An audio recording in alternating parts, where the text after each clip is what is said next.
the regular programming to bring you this live event. The caretaker Prime Minister of Lebanon, Najib Mikati, speaking right now from Beirut. With the U.S. Secretary of State.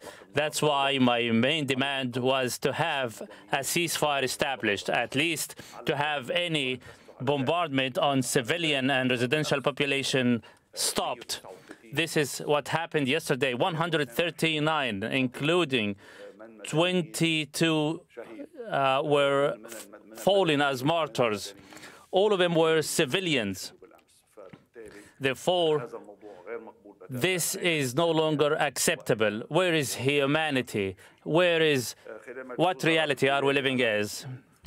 At the outset, I extended prayed to honor the memory of the fallen martyr as a result of the Israeli aggression, the last of which in Nabaa. We call an outcry to the whole world, not a cry of pain or disappointment, simply because we are strong with our faith, holding steadfast to our sovereignty in all the international circles and the meetings held with the key partners and in global world states and officials. We reiterated that Lebanon is committed and adamant to have the Resolution 1701 implemented to the letter. The international community must oblige the Israeli enemy to stick to the international resolution, namely this particular one. In today's meeting, we had handed down the following solution: to have the Foreign Ministry to file a petition to the Security Council to have a resolution handed down for an immediate ceasefire, with a reiteration that the Lebanese government is committed to implementing Resolution 1701 to the letter, with all its annexure, namely with the deployment of the Lebanese army to the south, reinforcing our forces on the southern borders, whereby this resolution put to full implementation. This stand is not new. This is what we have been reiterating in the United Nations General Assembly in the year last. We have reiterated the same since the beginning of war on Gaza. All realize, the near and the far, that it was the Israeli enemy that has rejected all our calls and proposals in this direction.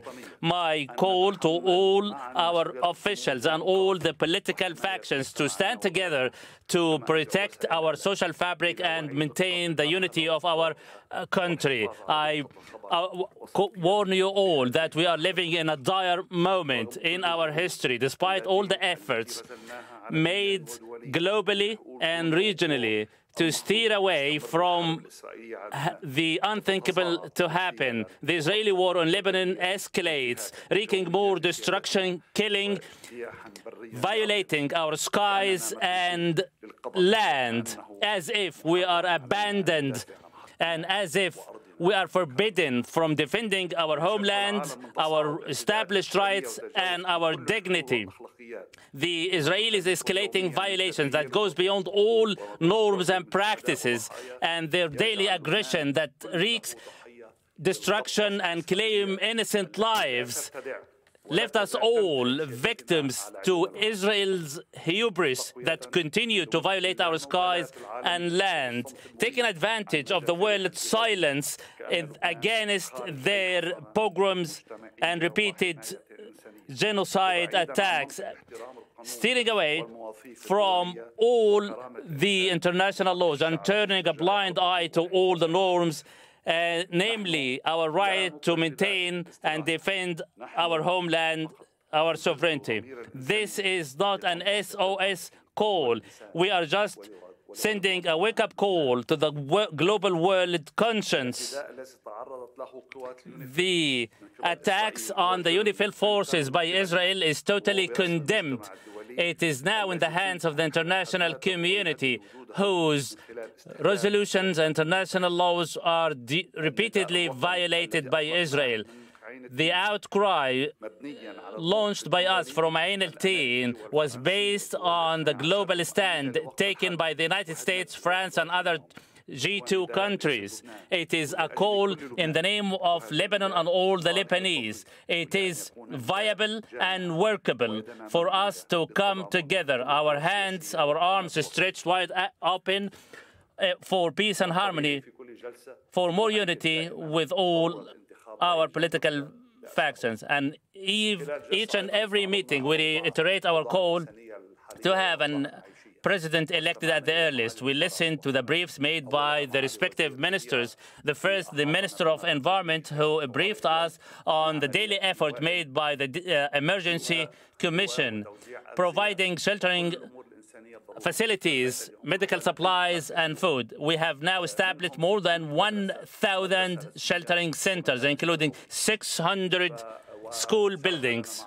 His Excellency, the Minister, briefed us on the handouts, namely the food supplies, medical supplies, including those what has been done over the past week and what is scheduled over the coming days. He also briefed us on the assistance and relief aid received from our brotherly and neighboring states. And on behalf of the Lebanese people and the government, I thank all those governments. As of tomorrow, we'll have an air bridge established between Lebanon and the Kingdom of Saudi Arabia, where more relief aid will be received from the Kingdom of Saudi Arabia, in addition to that received from other states. And I'm afraid I would fail to mention all of them. Once again, I thank him all for sending the assistance to the Lebanese people. We are also taking account for the winter season, which is around the corner.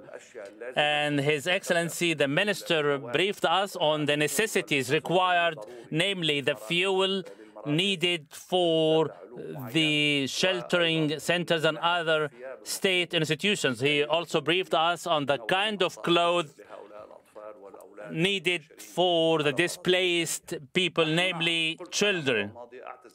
I reiterated once again that I extend an apology to all the Lebanese that if we had missed to act, yet rest assured that we are doing all in our power. Each and every official, each and every minister is doing all in his power to do what is needed within the boundaries of our resources. And apart from the relief aid received, we will have the opportunity to hand out all what is needed on all the Lebanese home soil. Also, we received a proposal from the minister that all these assistance handouts will be duly audited and vetted.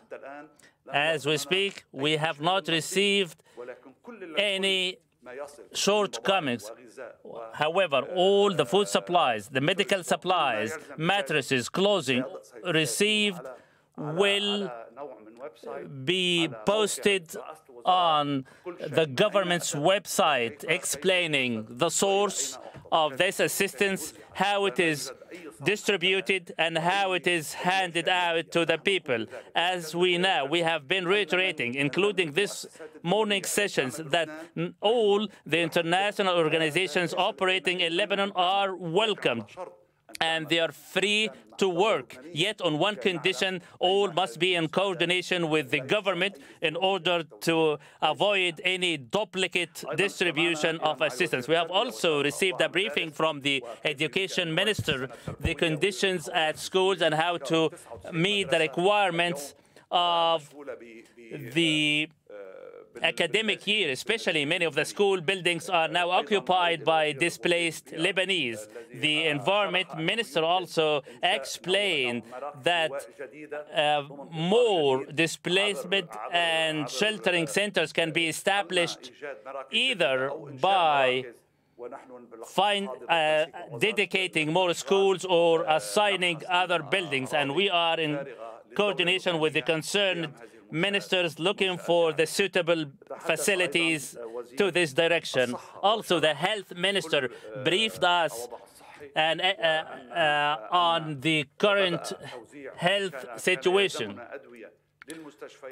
Some government hospitals were in dire need for certain medical supplies and medicines. And this morning, the distribution of the necessary medications have been started. Also, the Interior Ministry spoke about the Central Security Council. We reiterated to the Minister that caution must be exercised and close follow-up must be carried out, that all public and private property are protected under the Constitution. Any person violating these laws must be held to account, especially that private property cannot be invaded by displaced citizens. Also, those who are left in the open without a sheltering place will be closely followed up with. To, again, rest assured that we are doing all what we can, be it myself, the Interior Ministry, the Environment, the Education Minister, including the armed forces. We are all together doing all what we can to restore life to the minimum as it was before. The Transportation Minister also explained about the condition on the border crossing, the Beirut airport, and things are in normal course. The Media and Information Minister also, and again, I seize this opportunity, all the media representatives, to maintain your patriotism, to highlight the positives and refrain from spotting the lights on any shortcomings. We must join forces, and we are joining forces with the Lebanese media that is known for being objective and constructive. The Immigration Minister also spoke about the Syrians, displaced Syrians or migrants who used to live in Lebanon. More than 334,000 Syrian refugees departed Lebanon over the past 2 weeks. We also requested the minister to continue to follow up with this particular issue in order to streamline the return of those Syrians who are willing to come back to Lebanon or back to Syria. Also, the Minister of Agriculture spoke during the meeting, encouraging farmers to continue to farm wheat in order to put all our resources to their maximum potential. We also spoke about preparing our bid for the Paris conference. In the coming months, we are doing what we can in order to prepare the file, including the humanitarian aspects, including the efforts made by the Lebanese armed forces. Based on our studies, we have to identify what we should do in the day after the war. During the meeting, a number of issues were put to discussion: the disciplines and the order maintained within sheltering centers, public hygiene, public health requirements, necessary restrooms, toilets, and bathrooms. All these specificities were put to discussions. Again, we raise our demand that a ceasefire is our top priority, and the Lebanese army must prove that they are living up to the responsibility, maintaining security in the south of Lebanon within the framework of the UN Resolution 1701. That's all I have. Thank you. You've been listening there to the Lebanese caretaker Prime Minister Najib Mikati speaking from Beirut following Israeli attacks in the heart of the capital, which have killed 22 people. He framed his speech as a wake-up call to the international community in a dire moment, in his description, a dire moment of Lebanon's history. He said that he spoke just recently to the U.S. Secretary of State about a ceasefire with Israel and about stopping the bombs that have been raining down on Israel. As we know, we've been reporting on this: southern Lebanon, the Bekaa Valley, eastern Lebanon, the Dahieh, the southern suburb of Beirut, and now in the central part of Beirut itself. By the way, bottom right of your screen is the aftermath of that latest Israeli strike in the center of the capital. Najib Mikati also saying that Israeli escalations in Lebanon have gone beyond all norms and practices.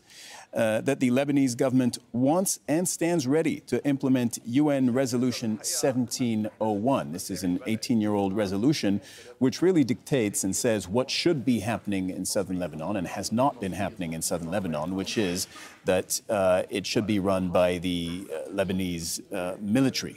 And Hezbollah in that area should have disarmed, and Israel should have totally withdrawn. And he also alerted the world to the humanitarian crisis unfolding in Lebanon, where more than 1 million people have been displaced. He mentioned, amongst many other things, that the academic year is about to be disrupted, as many schools are now occupied by Lebanese displaced by the fighting. Let's bring in Al Jazeera's Imran Khan, who's in southern Lebanon. You've been covering the fighting for us. I don't know how much of the speech you were able to hear, but this is the main point that I want to bring to you, Imran. A few days ago, the Israeli Prime Minister Benjamin Netanyahu called on the Lebanese people to essentially rise up and defeat Hezbollah. Well, the Prime Minister of Lebanon just spoke, and he was very clear that the enemy is Israel.